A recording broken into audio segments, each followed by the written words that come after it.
सासरा देव हा माणसात देव शोधतो जरी बाप साऱ्या जगाचा परी तू आम्हाला करांची विठू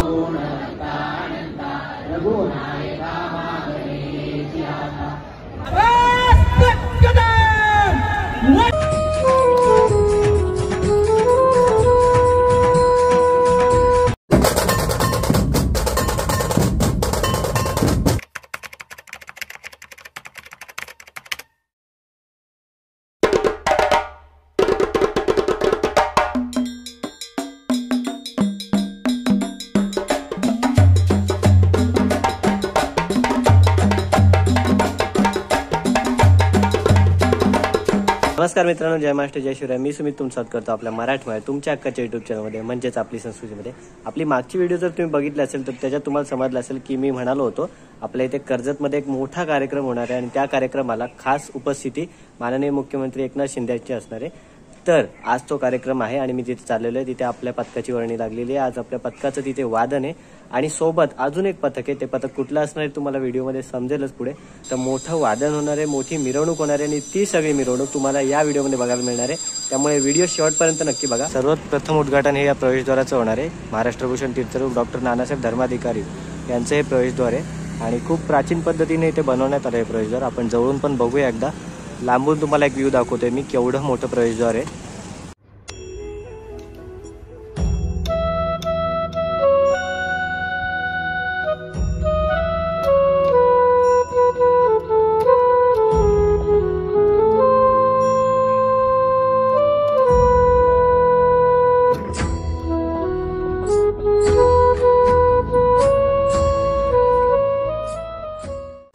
मागून ही कमान काहीशी अशी दिसते. कर्जत साईडने ही बाजू तुम्हाला मी दाखवतोय आणि आता प्रचंड ऊन आहे त्यामुळे पूर्ण काळा कलर दिसतोय. ऍक्च्युली हा काळा कलर नाही, हा थोडासा डार्क ग्रे असा कलर आहे.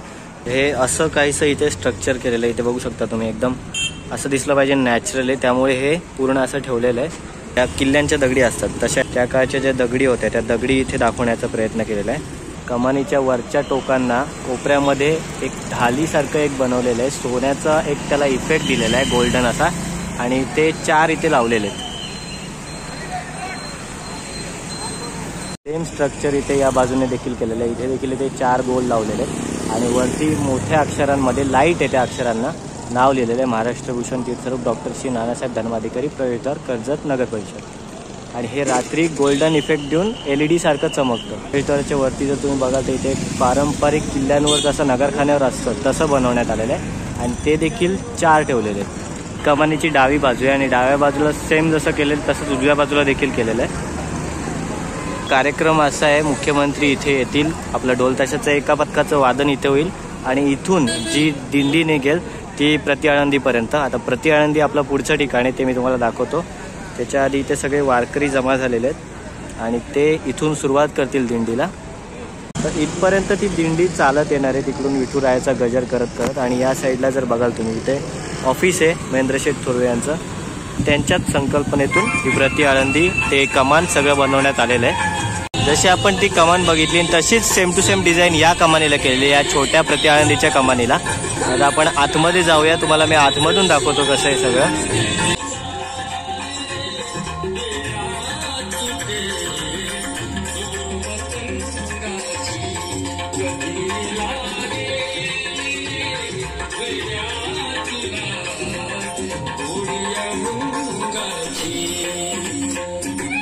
इथे ह्या कमानीच्या जवळ समोरच ही दीपमाळ बनवलेली आहे आणि ही देखील प्राचीन पद्धतीने बनवण्यात आली आहे. फक्त याचे जे दिवे आहेत ते बल्ब लाईटचे. इथे ही बसायला जागे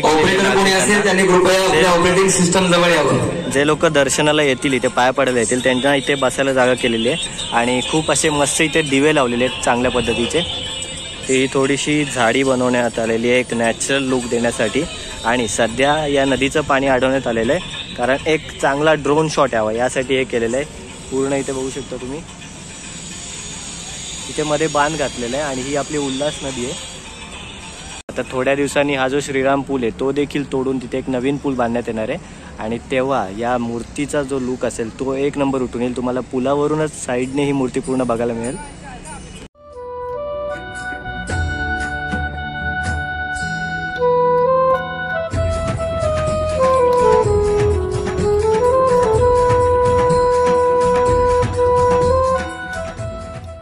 मूर्तीच्या मागची ही जागा आहे आणि इथे देखील सुशोभीकरण केलेलं आहे. पूर्णपणे इथे झेंडूच्या फुलांची आरास केलेली आहे, अर्थात नकली फुलं आहे ती.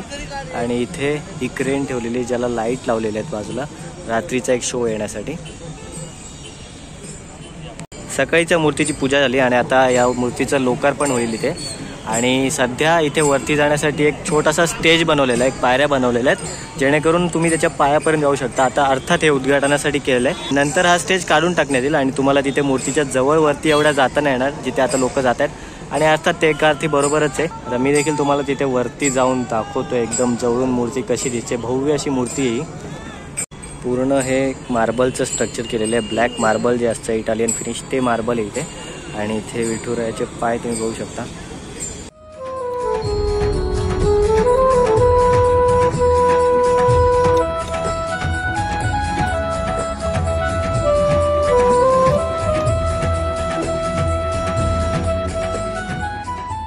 साक्षात प्रति आळंदी इथे आपल्याला अवतरलेली दिसते. मोठ्या आहेत त्यामुळे इथे न्यूजवाले देखील आलेले आहे. साक्षात मुख्यमंत्री येणार आहेत त्यामुळे कार्यक्रम बऱ्यापैकी मोठा आहे. आपण आता पुढचं ठिकाण बघायला चाललोय. या विठ्ठलाच्या मूर्तीचं इथे उद्घाटन करून माननीय मुख्यमंत्री पुढे या चौकात येणार. या चौकाचं नाव आहे छत्रपती संभाजी महाराज चौक आणि त्यांची इथे मूर्ती केलेली आहे. जवळजवळ 15 फुटाची ही मूर्ती आहे. कमानीला जे स्ट्रक्चर होतं त्याच्यानंतर विठ्ठलाच्या मूर्तीला जे स्ट्रक्चर होतं तेच स्ट्रक्चर इथे केलेलं आहे.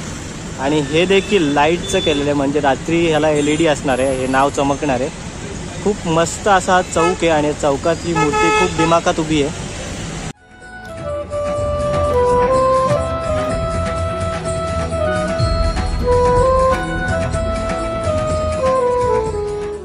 आपल्या पथकातली मुलं इथे जमा झालेली आहेत. पेढे बांधण्याचं काम चालू आहे सध्या. मी पण एक पेढा बांधून घेतोय आणि तुम्हाला पुढच्या ठिकाणावर नेतो.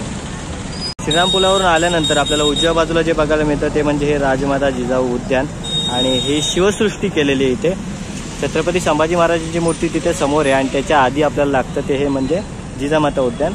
देखील सेम स्ट्रक्चर पुढे कंटिन्यू केलेलं आहे. इथे मावळे लढाई करताना दाखवलेले आहेत आणि त्याच्या मागे जर तुम्ही बघाल तर त्या काळचे जे प्रसंग होते इतिहासातले ते कोरलेले आहेत. म्हणजे कोरून दगडी ज्या बनवतात, जे चित्र बनवली जातात तसं बनवलेलं आहे इथे. समोर आपल्याला समोर दिसतंय ते म्हणजे महादेवाच्या साक्षीने छत्रपती शिवाजी महाराजांनी शपथ घेतली होती तर त्या शपथीचं हे चित्र इथे केलेलं आहे. आणि त्याच्या बाजूला राजमाता जिजाऊ शिवरायांना उपदेश करताना आहेत. त्याच्या बाजूला दुसरं जे आहे ते आई भवानी तलवार देतानाच आहे छत्रपती शिवरायांना. आणि कमानीतून बरोबर समोर आपल्याला इथे छत्रपती शिवरायांचं दर्शन होतं. खूप चांगली संकल्पना ही. त्याच्या बाजूला अफजल खानाचा वध दाखवलेला आहे. हे बुरुज केले आहेत आणि बुरुजांवर तोफा ठेवलेल्या आहेत. असे इथे 1, 2, 3 आणि 4 बुरुज केलेले आहेत. इथे हे कमानीच्या बाजूला मोठे सिंह बसवलेले आहेत. आणि पाठीमागे जर तुम्ही बघाल तर एक नगारखान्याचा एक फील देण्यात आलेला आहे. इथे हे प्राचीन त्या काळचं तुळशी वृंदावन केलेलं आहे, दगडी वृंदावन ज्याला आपण बोलू शकतो. इथे अजून मावळे आहेत समोर आणि त्याच्या मागे जे तुम्हाला चित्र दिसते त्याच्यामध्ये शाहिस्तेखानाची बोटं छाटण्यात आलेली तो एक सीन आहे. भारतामध्ये आरमाराची जी संकल्पना आहे ती कोणी रुढवली असेल ती छत्रपती शिवाजी महाराजांनी, त्याचं चित्र तुम्हाला इथे बघायला मिळतं. त्याच्या बाजूला आपण जर इथे बघाल तर या भिंतीवर मोठ्या ह्याच्यामध्ये राज्याभिषेकचं चित्र कोरलेलं आहे. हा उद्यानाचा गेट आहे आणि या बाजूला जर तुम्ही बघाल तर इथे खाली उद्यान आहे आणि त्याच्या बाजूला ही शिवसृष्टी उभारण्यात आलेली आहे. आताच्या नवीन पिढीमध्ये इतिहास रुजवण्याची ही खूप चांगली संकल्पना आहे. कारण जोपर्यंत चित्र बघायला मिळणार नाही तोपर्यंत आताच्या पिढीला त्याचा इतिहास समजणार नाही. आणि इथे अजून एक गोष्ट करण्यात आली असती, जर त्याची माहिती फलक लावण्यात आले असते प्रत्येकाच्या प्रसंगाचे तर खूप मस्त आलं असतं. आपण संकल्पना मांडूया ही, बघूया आपलं जर काय ऐकतात काही लोक. या शिवसृष्टीच्या बाजूला इथे एक स्टेज बांधण्यात आलेलं आहे जिथे पोवाडा सादर करण्यात येणार आहे. कारण उद्घाटन जेव्हा होईल तेव्हा आपला ढोल ताशा आणि हा पोवाडा इथे सोबत असणार आहे. पहिले आपला ढोल ताशा होईल, नंतर पोवाड्याचा कार्यक्रम असणार आहे.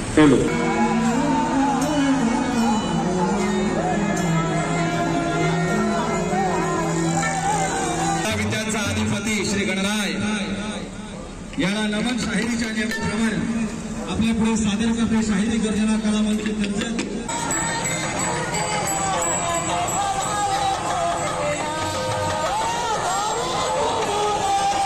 पण इथे एकच पूल आहे तिकडे जाण्यासाठी आणि त्याच्यावर पूर्ण ट्रॅफिक जाम झालेलं आहे. मला पण बहुतेक तरी ढोल बांधायला लागणार आहे तर आपण चालू करूया इथूनच.